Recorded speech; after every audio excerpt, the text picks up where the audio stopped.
बुद्ध जन्मस्थल लुम्बिनी छक्लहे न्यासमसित सामूहिक रूप प्रवर्जयाइगु ज्याजो जुइतेगुदु बुधबार यलय अक्षेश्वर महाविहारे जुगु पत्रकार सम्मेलने वैगु फागुन 20 गते लुम्बिनी प्रवर्जय ज्याजो जुगुका जानकारी बिगु ख बुद्ध जन्मभूमि जहाँ चाहिँ भगवान बुद्ध जन्म भएछ त्यहाँ हामीले कुलपुत्रहरू 500 जनालाई प्रवज्य गर्ने कार्यक्रम भएको हुनाले तपाईँ हामी यसमा चाहिँ सहभागी भई पुण्य सञ्चय गर्न अनुरोध गर्दै अहिलेको जुन चाहिँ प्रेस विज्ञप्ति म यहाँ वाचन गर्न जाँदैछु।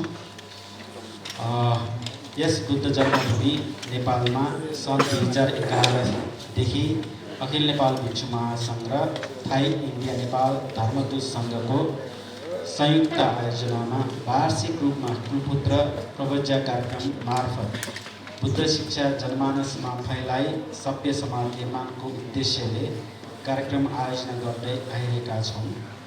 सन् 2011 देखि 111 जना 1112 जना 150 जना साथसाथै 1119 जना 500 जना 1250 जनालाई प्रवचित गरिसकेका छौँ भने यही 2021 साल फागुन 14 गतेदेखि चैत्र गतेसम्म अर्थात् 2025 फेब्रुअरी 26 देखि मार्च 16 सम्म हुन गइरहेको 500 जना अल्पकालीन कुलपुत्र प्रवज्य कार्यक्रममा देशभरका विभिन्न स्थानबाट 500 जनालाई प्रवचित गर्ने सामेल बनाउने कार्यक्रम आयोजना गर्न गइरहेको छ।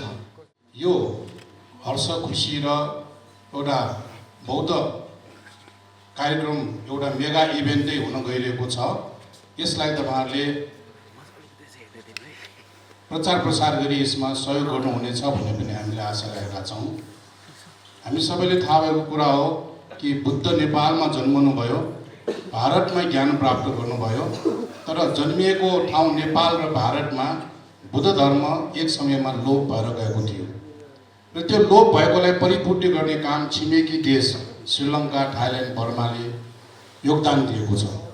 त्यसकारण नेपालमा बुद्ध जन्मनुभयो, ज्ञान प्राप्त भारतमा गरेको भए तापनि साँच्चै अनुयायीहरू प्र्याक्टिसनरहरू चाहिँ थाइल्यान्ड, बर्मा, श्रीलङ्का, चाइनातिर फैलेर गएको देखिन्छ। त्यो रसिया, मङ्गोलियासम्म पनि पुगे, युरोपमा पनि पुगे। तर दुर्भाग्य भनौँ अथवा बुद्ध जन्मिएको देश र बुद्धत्व प्राप्त गरेको ठाउँमा बुद्ध धर्म एक समयमा ह्रास र लोप भएको थियो। त्यसैलाई मध्यनजर गरेर अब विभिन्न बुद्धको जीवनीसँग प्रत्यक्ष परोक्ष सम्पर्क रहेका तीर्थस्थलहरूमा बुद्धमय बनाउने कार्यक्रमको लागि थाइल्यान्ड देशले पनि सहयोग गर्दै आइरहेको छ। सन् 2011 निसी अखिल नेपाल भिक्षु महासङ्घ व थाई इन्डिया नेपाल धर्मदूत लिसिया सहकार्य वार्षिक रूपे कुलपुत्र प्रवर्ज्य ज्याजो ज्यावै छङ्गुदु